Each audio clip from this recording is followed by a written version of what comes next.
Can we believe it's been 3 months already? I think it's time we do another review. Maybe this time I'm going to talk about PlayStation 5.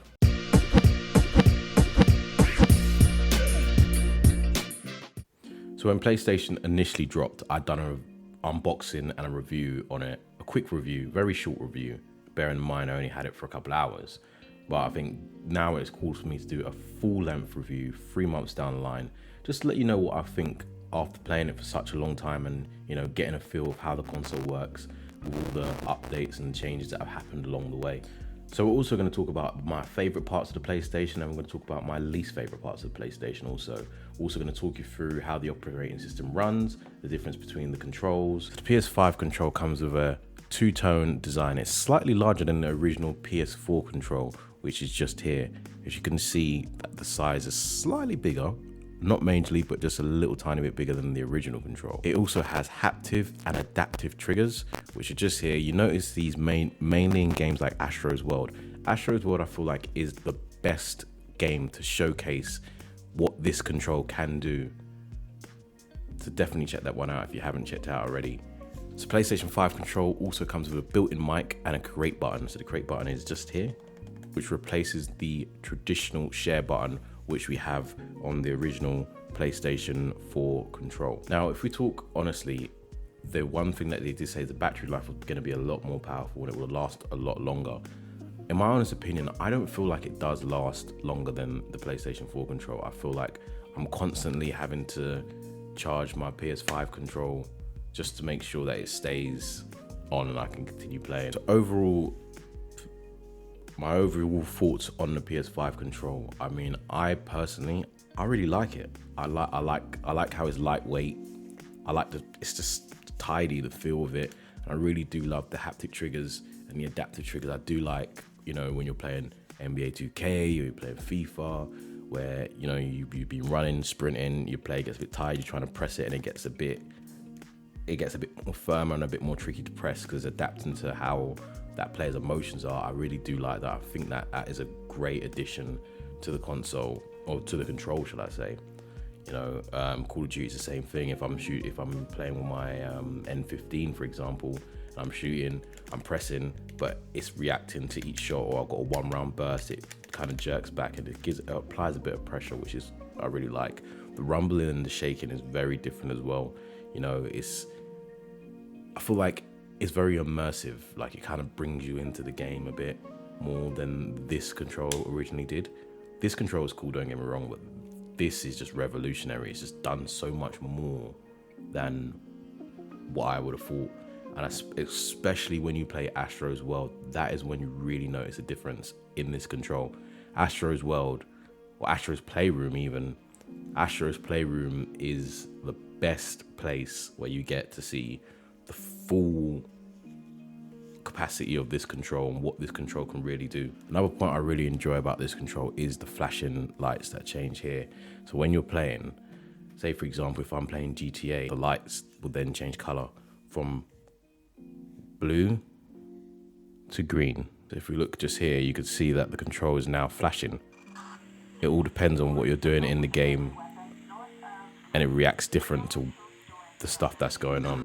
So for me, overall, the control is a good start for PlayStation. I think I give that definitely a 9.5 out of 10.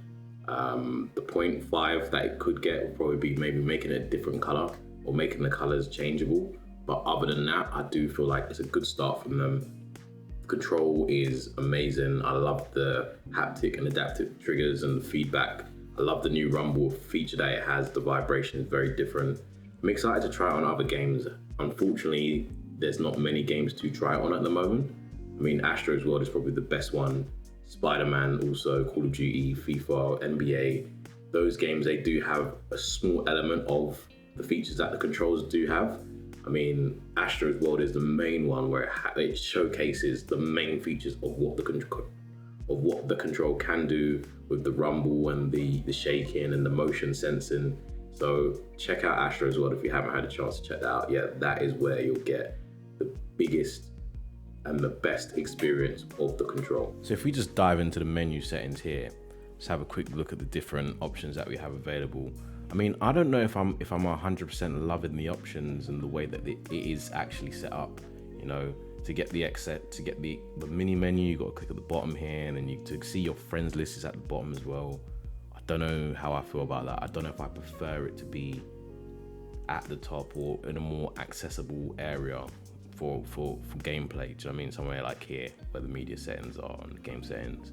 Now there is a media option on here also, which I never ever use unless I'm streaming from Twitch, but that is a rarity as I can stream from Twitch in other ways. I feel like PlayStation adding in a media center wasn't really necessary, bearing in mind that most of us these days have smart TVs, and our smart TVs allow us to have features such as Disney Plus, Netflix, Now TV, Prime Video, etc, etc. I do think it's pretty cool that the Apple TV is on here, because obviously Apple TV, I would have assumed it's exclusive to the Apple TV box, but it's actually pretty cool that's on here too. But to be honest with you, is it necessary? Does it take up unnecessary memory space, storage space? Does it do that? I mean, I feel like it possibly may do, you know, in terms of system storage space. I don't feel like it's necessary, and I probably wouldn't have had it there. A little cool feature that I do like is the fact that when you're flicking through games, the song of the game starts, or the theme tune of the game. So if I go to Spider-Man here, the game song will start, and you'll be able to hear that in the background whilst you're looking and just trying to decipher what game you want to play. I think that's pretty cool. I like that. So as of now, we're not able to store PS5 games on the external storage unit. It has to remain on the internal storage, which for me is a massive problem, because I find myself deleting games already. For example, you know, I've had Astro as well. I had to remove that just to enable for me to update, just for me to be able to update some of the games that I actually have, for example, like Call of Duty. For me personally, it's only been a couple months, so I mean, I don't think that's the greatest impression, or the impression that PlayStation wanted to set, you know, lack of storage on their big showpiece console, which is meant to rival the Xbox. Which, I mean, Xbox fans, let me know down below in the comments if you have more storage, or if you've had any issues with storage with your Xbox. I suppose there's a positive to the negative. When you do have to delete games, you just simply have to go over to the game library just to see your games that you do have, and you can re-download them again. I mean, it does take a few minutes, but they are always there. I think it's quite clever because very easily accessible, and you know, it's always ready available if you do need, or you do want to jump back into one of your previous games that you have had on your console. Console speed, and we talk about switching games. So we're in a Call of Duty game at the moment. If I decide, okay, I'm no longer want to play this game, then I want to play something else, I can just quickly press this button here and go to Switcher. The Switcher enables me to show my most recently played games and quickly take me straight to that game within seconds. So just like that, I've loaded up a new game. I think this is revolutionary. The only downside to it takes you back to the last saved data point, which is the only downside. So I've heard a lot of people talk about a few different issues they've had with their PlayStation 5 from launch, you know, black screens, games keep freezing, etc, etc. Luckily enough, I've not actually had any of those issues. Touch wood, that doesn't happen. One of the big things that when I got my PlayStation 5 is realizing how big and clunky it is. It's actually not like as small as a PlayStation 4 or PlayStation Pro or even an Xbox. It's really big, it's really cumbersome, it's really hard to find somewhere to put it. Eventually I did find somewhere to hide it, so it's out of sight, out of mind, so it works now. But I do really think, as an improvement, the size needs to trim down just a little tiny bit, just so it fits more into your gaming setup or your living room setup, depending on which one you use. Accessories wise, I've not really looked into that too much. I know D-Brand have their own skins, which look pretty cool. I do like the look of those. However, do I feel it's necessary? Not really, because you can't see my PlayStation at the moment. It's actually hidden away. So the skin change is really not something that's necessary for me personally. Those that have their PlayStation on show, for example, in their living room setup or on their desk or their gaming desk or whatever it is, that might be something that interests you. Overall, I think the gaming experience is nice and it does what it says on the tin. Would I say rush out and go and get a PlayStation 5? Probably not at this point, because I think there's still more to come, and I feel like once that is out, then you can really judge it. However, I do think that it does provide a wholesome gaming experience in terms of just console in general, you know, with the PS4 games included and the PS5 games, the limited PS5 games that are out, but definitely worth getting. The biggest takeaway from this, for me, most definitely is the storage. The storage, we need to resolve that as soon as possible. We need to get at least a 4 terabyte storage for that includes PS4 and PS5 games. As you know, you've seen there's certain games that do take up quite a lot of space, but unfortunately they're the PS5 edition.